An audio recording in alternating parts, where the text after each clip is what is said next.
Lucas 8:22 dice: en el nombre del Padre, y del Hijo, y del Espíritu Santo. Amén.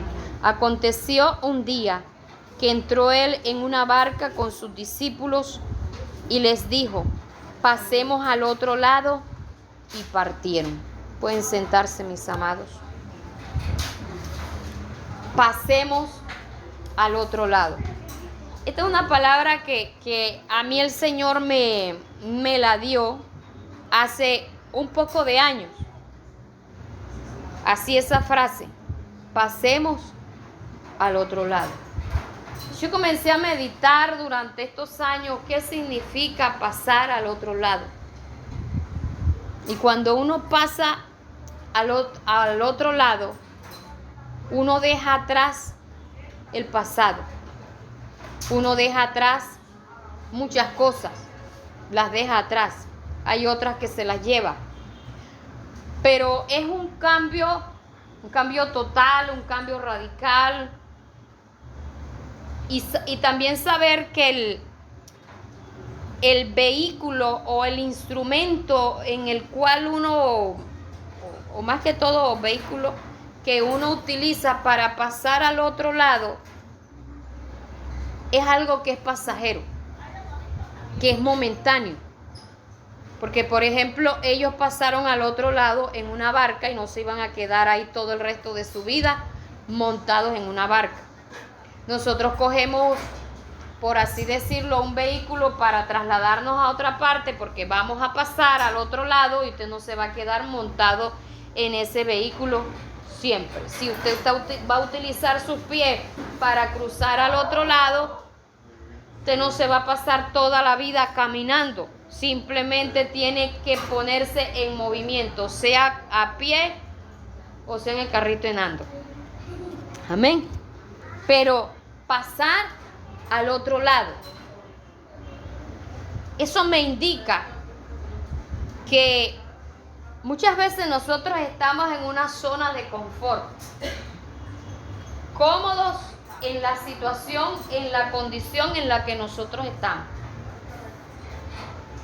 Y aunque muchas veces sepamos que estamos no muy bien, no nos atrevemos a estirar el pie, ni siquiera para pasar al otro lado en una zanja.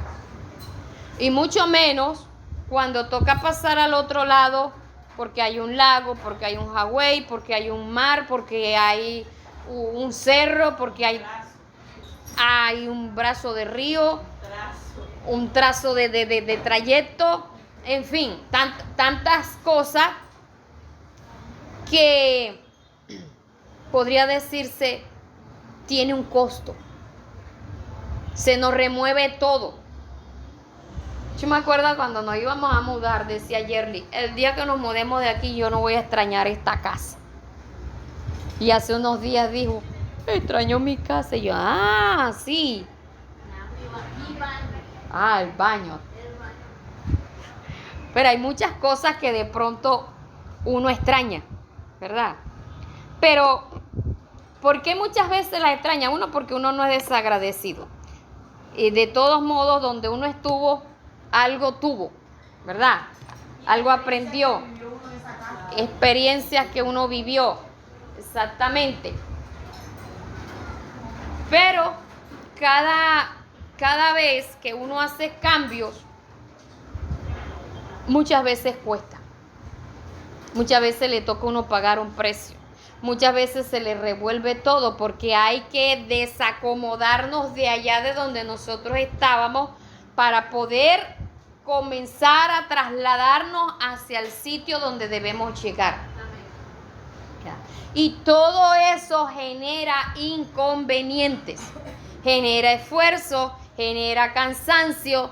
A los discípulos les generó miedo. ¿Por qué les generó miedo? Porque cuando ellos se montaron en la barca, cuando partieron, Jesús se acostó a dormir y se levantó una gran tempestad que el agua comenzó a meterse. Ellos estaban remando, ellos estaban haciendo lo de ellos, pero Jesús, ¿qué hizo?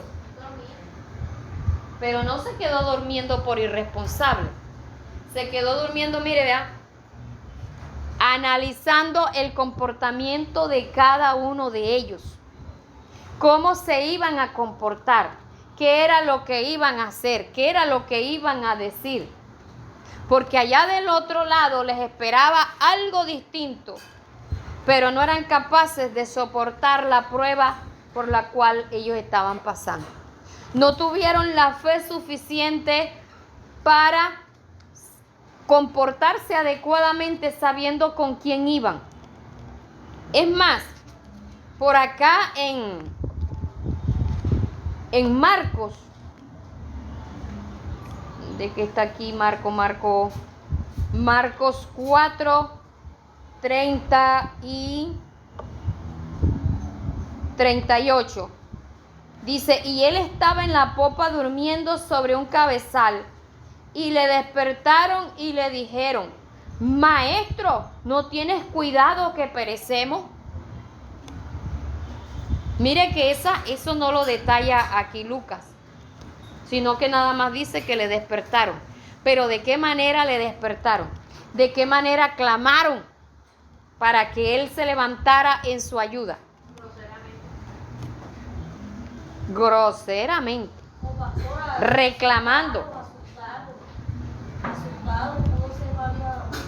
Sí, estaban asustados, pero uno en medio del susto tampoco es para faltarle el respeto a la persona que uno sabe que de esa persona viene nuestra ayuda, viene nuestro socorro. En medio de la angustia, en medio de los nervios, en medio del desespero, uno tiene que conservar la compostura. Y esas palabras, por así decirlo, necias, que uno muchas veces dice en medio de la angustia, está probando lo que nosotros en realidad somos. Porque si ellos hubieran hecho adecuadamente, Jesús no lo hubiera dicho en el versículo 25 de Lucas 8, ¿dónde está vuestra fe? ¿Sí ve? Esa actitud de la manera como lo llamaron para que se levantara y los ayudara, no era de una persona de fe, ni de un grupo de fe, ni de alguien que sabe con quién va, de alguien que sabe que si esa persona está durmiendo no es por irresponsable, por algo es. Si está usted captando, hermano, ¿qué hacemos nosotros cuando Dios no nos responde? Cuando Dios guarda silencio. Cuando uno ora y no ve nada y entre más pasa el tiempo uno ve que no hay respuesta. Ahí se prueba nuestra fe. Porque no estamos preparados para pasar al otro lado. No estamos preparados para pasar o salir de nuestra zona de confort y llegar al otro lado donde vamos a encontrarnos muchas veces con victoria, vamos a ver la gloria de Dios. En ese momento de turbulencia, nuestra madurez, nuestro conocimiento se está poniendo a prueba, nuestra fe se está poniendo a prueba, pero muchas veces ni siquiera somos capaces de embarcarnos en la barca para llegar al otro lado. Porque si algo usted ve aquí, en el 22 donde leímos, aconteció que un día que entró en una barca con sus discípulos y les dijo, pasemos al otro lado, dice, y partieron. Sus discípulos obedecieron. En medio del trayecto se formó todo eso, pero ellos iban en obediencia. Pero obediencia sin fe, en el momento en que se le levantó toda la marea. Y pensaron, sintieron que iban a perecer ahí. Pero se les olvidó quién iba con ellos. Porque en medio de la angustia muchas veces se nos olvida quién es nuestro Dios. En medio de la angustia muchas veces se nos olvida quién es nuestro proveedor. Quién es el que nos cuida, quién es el que nos protege, quién es el que nos defiende. Y muchas veces actuamos a nuestra manera, actuamos como actuábamos antes, dispuestos a lo que sea. Yo estoy dispuesta a que si me viene a reclamar la levanto a trompar, porque eso era del viejo hombre. Le digo del mal que se va a morir, porque así actuaba el viejo hombre. Y resulta que se está levantando la turbulencia para ver si estamos preparados para ver milagros, para ver prodigios, para ver respuestas de parte de Dios. Y lo que Dios nos está llamando a cada uno de nosotros es que estemos dispuestos a pasar al otro lado. ¿Sabe cómo muchos evangélicos han llegado lejos? Porque se han atrevido a pasar al otro lado. Como me dijo aquel varón un día que íbamos por la calle con la carretilla, yo iba por la orilla de una calle y él me dijo, deje de andar por las orillas. Yo le dije, ¿qué? ¿Por qué? Porque voy por aquí por la orilla de la calle. Me dijo, no, usted sabe a qué me refiero. Porque él siempre le hablaba a uno así en parábola. Usted sabe a qué me refiero. Y yo en realidad, en el momento yo no entendí, yo dije.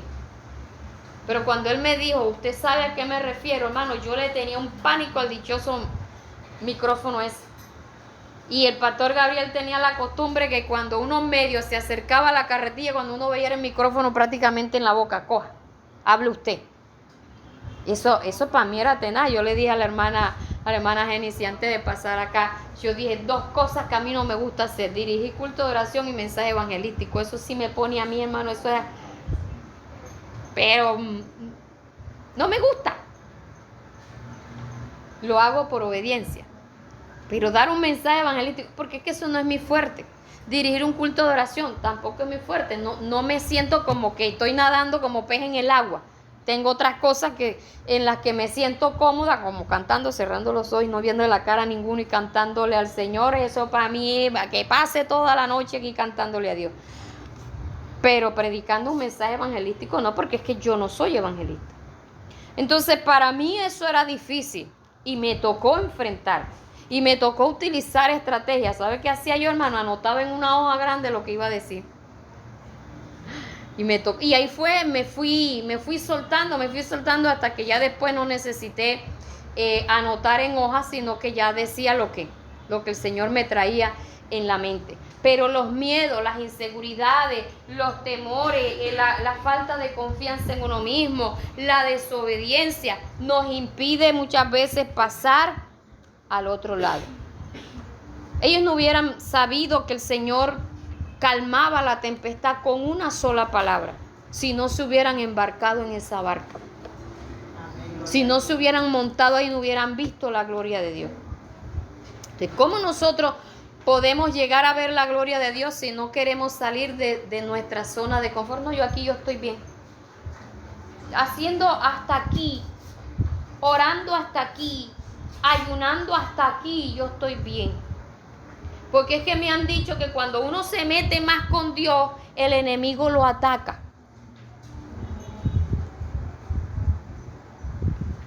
¿Y sabe por qué el enemigo ataca? Porque usted le está haciendo frente. Pero si usted no le hace frente, usted está al lado de él. Pastora, usted sí es drástica. O estamos del lado del Señor o estamos del lado del otro señor. Porque o somos parte del grupo que se mete a buscar a Dios para que la iglesia avance, o somos de aquellos que estamos jalando la pita para que la iglesia no avance. Somos carga. ¿Sí me estoy haciendo entender, hermano? Entonces necesitamos ponernos las pilas, pasar al otro lado, montarnos en esa barca, que es lo que Dios quiere que nosotros hagamos. Nos toca remar, reme. Dele y dele para adelante. Le toca orar mientras va remando, dele. Le toca amanecer remando, hágalo. Acuérdense cuando Dios llamó a Abraham, le dijo a dónde se iba a establecer. No le dijo dónde se iba a establecer. Sal de tu tierra y de tu parentela al lugar que te mostraré. Así de sencillo. Usted camine en obediencia, que el Señor es el que sabe a dónde Dios lo va a llevar, a dónde usted va a llegar. Nosotros no sabemos, simplemente caminemos. A mí el pastor Gabriel me dijo, tú no sabes hasta dónde Dios te va a usar, pero Dios a ti te va a usar grandemente. Yo solté la risa igual que Sara. cuando dijeron que ella iba a quedar embarazada. Y me dijo, tú no sabes y tú no crees ni en ti misma, pero yo estoy viendo lo que Dios va a hacer en ti. Hermano, hoy día me sorprende que yo no solamente le enseño a los que están aquí, sino que hay gente de otros países que escuchan lo que yo grabo aquí, lo que yo enseño aquí, lo que aquí se predica, lo están oyendo en muchos países. Y yo no salgo de aquí del cerro. Así que, sin hacer tanta bulla, lo escuchan en la China, escuchan en Estados Unidos, lo escuchan en Venezuela. Se escucha más por fuera que aquí en Colombia. Entonces, hay gente que tiene sed de la palabra, hay gente que sí lo quiere oír a uno, hay gente que quiere aprender lo que uno está enseñando, lo que uno está predicando. Tienen sed de la palabra de Dios. Y uno lo que tiene es que ir remando para llegar al otro lado. Amén. Ay, a mí que me vean la cara, a mí que me escuchen. Cuando sin tanta gente que no le gustaba que yo enseñara, que yo predicara, uy, no, me hacían corte, me ponían mal la cara, me ponían hocico. Pero habla aunque no te quieran oír. Amén.